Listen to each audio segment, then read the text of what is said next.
Ni kennaa kan on irraa maddee bakkuma jirtanitti isin eegamu.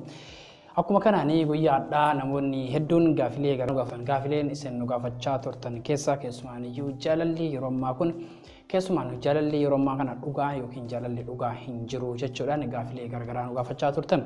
Gaafilee garagaraa kan nu gaafattan kan ammoo guyyaa hadhaa deebii keessan qabadheetiin isin dhufe namoonni keessumaanii guruupii imo keessatti waan baay'ee yookiin ammoo yaada baay'ee gaafattanii yookiin karaa kanaanii asiin argachuu hin dandeettanii jechuudha. Akkuma kanaan karaa guruupii imo keessaanis yaadota kanarratti keessumaaniyyuu guruupii keessatti dhuftanii yaada qeerroo fi qarree kan jedhu keessatti dhuftanii yaada kana deebii gahaa argachuu dandeettanii jedheetii yaada hagan tokko kan ittiin keessumaaniyyuu namni yeroo ammaa kun keessumaaniyyuu ilmaan ammaa kana dhaloonni yeroo ammaa kana keessumaaniyyuu ilmaan Oromoo namoonni hedduun wal fuudhee yookiin yeroo muraasa keessatti wal fuudhee wal gallakkisaa rakkoonni wal fuudhanii wal gallakkisuu kun keessumaaniyyuu ilmaan Oromoo kana keessatti baay'ataa jira yeroo ammaa kana. Namni tokko gaafa jaalala yeroo jalqabaa wal jaalatu akkuma beekamutti yeroo dheeraa yookiin wajjin jiraanna jedhee yookiin ammoo wajjin turre jedheetiin namni kan wal jaalatu jechuudha. Garuu ammoo yeroo ammaa kana laalamu keessatti waliin yeroo baay'ee turaatii hin jiran. Rakkoon waliin baay'ee turuu dhabuu kun yookiin ammoo rakkoon jaalalli kun dheerina sadarkaa dheeraa yookiin ammoo kallattii dheeraa wajjin imaluu dadhabuu kun maalidha jechuudhaan gaafatan. Ani jaalallee kiyyaa akkas jechuudhaan gaafate namni tokko jechuudha. Ani jaalallee kiyya yookiin jaarsa kiyya yeroo hedduu fi jaaladha akka malees jaaladha yeroo hedduu wajjin turre garuu ammoo tuyyuu waanuma xiqqoo walitti aarree jaalalli keenya yookiin ammoo gargar citee erga walitti heerumne yookiin ammoo gaafa laayifii waliin dabarsinu san nama sanii baay'ee wal jaalannaa baay'ee na jaalata baay'ee jechoota babbareedaa naan jedha jechoota babbareedaa jedhaani garuu gaafa na fuudhee booda ammoo natti jijjiirame yaadni isaa hundi yookiin ammoo hamileen inni qabu kan gaafa laayifii waliin jiraannu yookiin gaafa jaalala wajjin eegallu sanii fi kan yeroo ammaa kana keessumaaniyyuu wal jaalataa jirru gaafa wal fuunee mana tokkotti wajjin gallee bultii teenya wajjin oofannu hedduu baay'ee rakkisaadha. Sababa kanaaf ammoo amma jaarsa kiyya kanaan anis jaarsa kiyya kana baay'ee jibbaa garuu inni baay'ee na jaalataan ammoo baay'ee isa jibbaa haa ta'u ammoo rakkoon kana maali? Akka malee hin jaaladha. Gaafa duraan akka malee hin jaaladha innis akka malee na jaalata. Garuu gaafa isatti dhiyaadhee yookiin ammoo bultii wajjin ijaaranne booda ammoo ani fedhii isaa hin qabu. Sababni waan kan ta'eef ammoo waan tokkollee hin beeku. Ammoo jaalalli inni anaa qabullee yookiin ammoo jechoonni inni tana dura ittiin naan fayyadamullee amma dhiisee jira. Erga wal fuunee booda ammoo rakkoon kun maal akka ta'e hin beeku. Maalidha jechuudhaan gaafate namni kun. Dhugaadha namoonni hedduun wantoonni akkanaa kun hedduu keessumaaniyyuu namoota keenya ilmaan Oromoo keessatti hedduu mul'ata. Namoonni hedduu wal fuudhanii yookiin ammoo jaalala wajjin eegalanii bultii wajjin eegalanii osoo bultiin sun galmaan gahin kan yeroo baay'ee jaalala wajjin turan jaalallee ta'anii yookiin ammoo laayifii wajjin dabarsuu irratti wajjin turan garuu gaafa bultitti seenan namoonni hedduun gargar bayanii jechuudha. Maaliif namoonni kunniin gargar bayan? Eegalan san isheenis hamilee gaariidhaan innis hamilee gaariidhaan ishee shimataa biiftii maalii jedhee jechoota babbareedoodhaan dubbatee yookiin ammoo jechoota baay'ee isiisiyeessu yookiin isii gammachiisu dubbateeni isheenis akkasuma dubbateeni miira keessa wal seensanii gammachuu bareedduu wajjin dabarsaa turan jechuudha. Ammoo chaalenjiin jiru maali? Gaafa wal fuudhee yookiin namni tokko gaafa fuudhee erga heerumte erga yookiin manaan gahate maaliif jijjiirama? Tokko qabxiilee kana keessatti waan baay'ee kaasuu dandeenya jechuudha. Tokko rakkoon isa keessa jiru namni sun gaafa laayifii wajjin eegalu isheenis miira dhugaatiin yookiin miira jaalalaatiin waan wajjin jiraachaa turteef miira gammachuu qabani. Ammoo sababni inni jijjiirameef gaafa isheetti dhiyaate yookiin gaafa isii mana bultii isaa qabattee bultii isaatti tiyya jettee qabattutti ammoo rakkoo waan san ta'e yookiin rakkoo waan san keessa jiru isheetu waan gaafa san afaaniin jettu yookiin jechoota afaan isheen jettu san bakka sanitti isii arguu hin dandeenye yookiin ammoo waan kanaaf jedhee dhiirri tokko dubartii tokkorraa jijjiiramaa jechuudha. Dubartiin hoo amma dubartiin maaliif dhiirarraa jijjiiramte? Amma isaa miti irraa jijjiirame isheetu irraa jijjiirame. Dubartiin amaloota dhiiraa keessaa namoonni hedduun fakkeeffatanii namoonni jiraatan jiran. Namoonni fakkeeffatanii jiraatan jireenya sobaa fakkeeffatanii jiraatantu jira.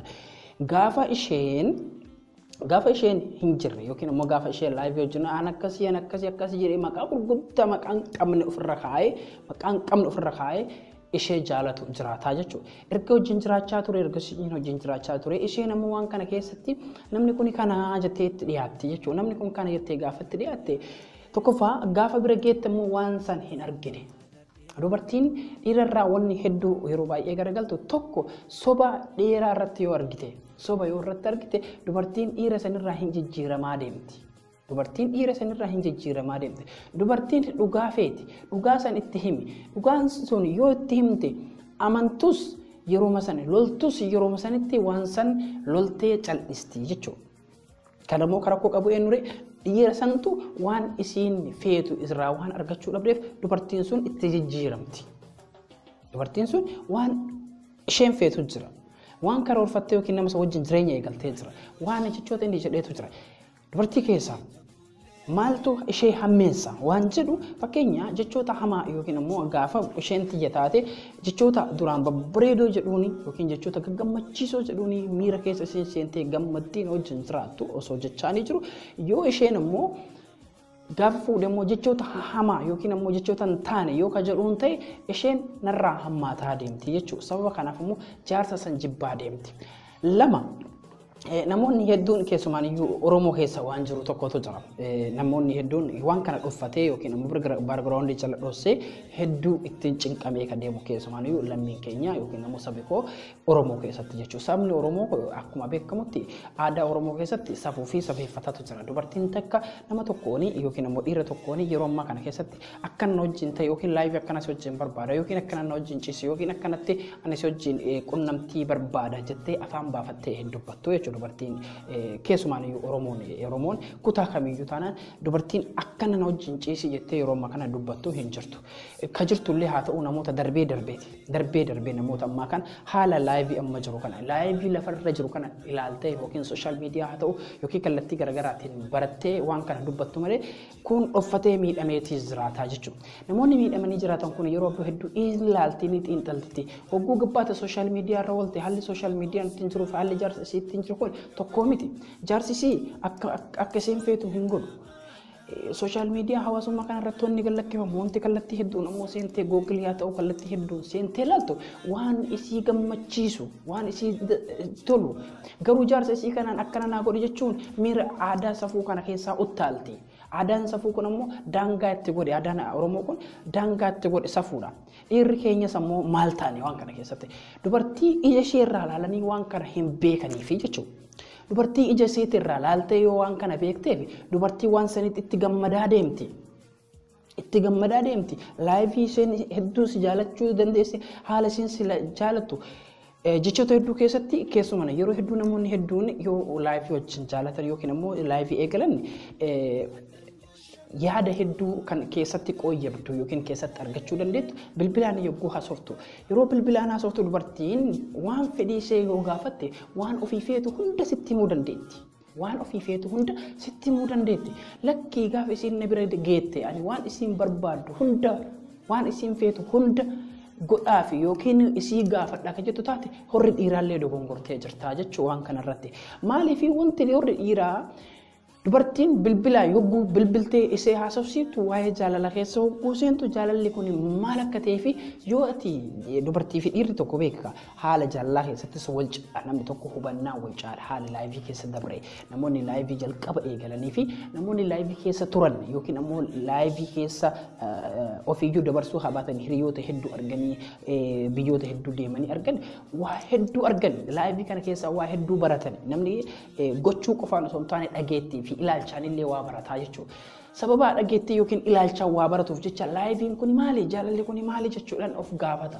Gaafa kana gaafatu immoo dubartiin takka hanqina jaalala san keessa qabaachuu dandeetti. Warri dhiiraa immoo lakkii wanti kun akkana wanni kun akkana jaalala kan akkana yoo deemne wanti kun bareeda. Jaalalli hedduun kan ittiin bareedu yookiin immoo namoonni hedduun kan ittiin gammadu keessumaanuyyuu akkuma beeknutti filmi irratti yoo laalle jaalalli kun hedduu nama gammachiisa. Jaalalli kun ammoo qinaatii hedduu qaba. Jaalalli kun ammoo rakkoo guddaa hedduu qaba jechuudha. Kanaafi warri dhiiraa keessumaan ijoolleen dhiiraa Oromoo yookiin keenya ijoolleen keewwati hanga ammaatti laayivii jireenya sirriitti barachuu hin dandeenye. Wanti akka barachuu hin dandeenye nu dhorge hoo maali? Dubartiis haa ta'u dhiiras haa ta'u nu lameenuu jechuudha rakkoon qabnu tokko jira. Dubartiin sammuudhaan yookiin ammoo yoo laayivii sirriitti beektu dhiirran keenya hedduun isaanii maqaarra kaayanii maraattuu baalagee maalii jedhanii maqaarra kaayanii jechuudha. Laayivii hedduu yoo beektu kan ammallee safuun ala baatee safuu cabsitee maalii cabsitee jedhanii hamilee isii cabsuu yaalanii jechuudha. Namoonni hedduun kun immoo namoota hedduu keessa kan jirudha. Keessumaanuyyuu saba Oromoo keessa jiru. Maaliif haala aadaa fi duudhaa keenyaa yookiin ammoo safuu safeeffata jechuudhaan jedhamu santu waan kana daangessa. Kanaaf ammoo laayivii namoonni ittiin jiraatan sanii fi laayiviin ilmaan Oromoo ittiin jiraatan tokko miti.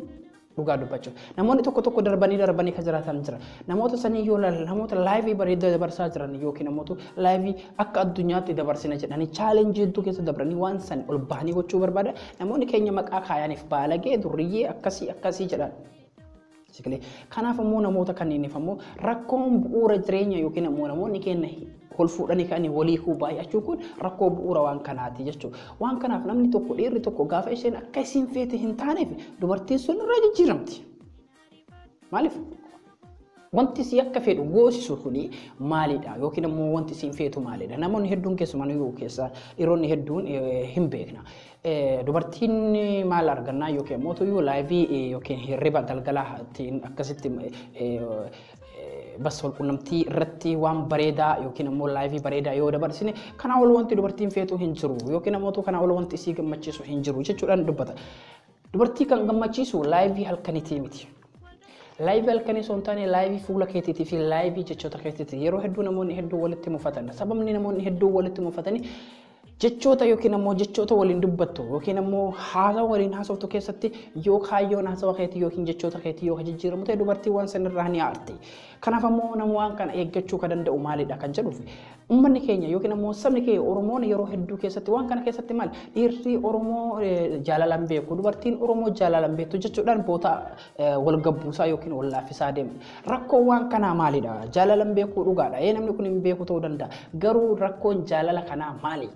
Rakkoon namni sun qabu maali? Rakkoo hubachuuti moo rakkoo gochuuti moo rakkoo ammoo ishee hojiin deemuu dadhabuuti waan jedhu namoonni hedduun riisarch. Kanaafuyyuu guyyaa hadhaa sagantaa kana hagan malallaa marsaa keenyaa lamaffaa torbaaniitiin walitti deebinaa keessumaaniyyuu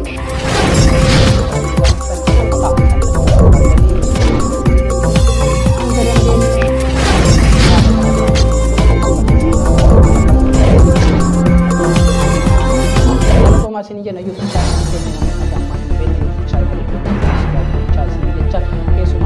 haalli ammaa kana maalii kan jedhuu fi dambalii jaalalaa irratti fi akkuma kana ani haala deemsaa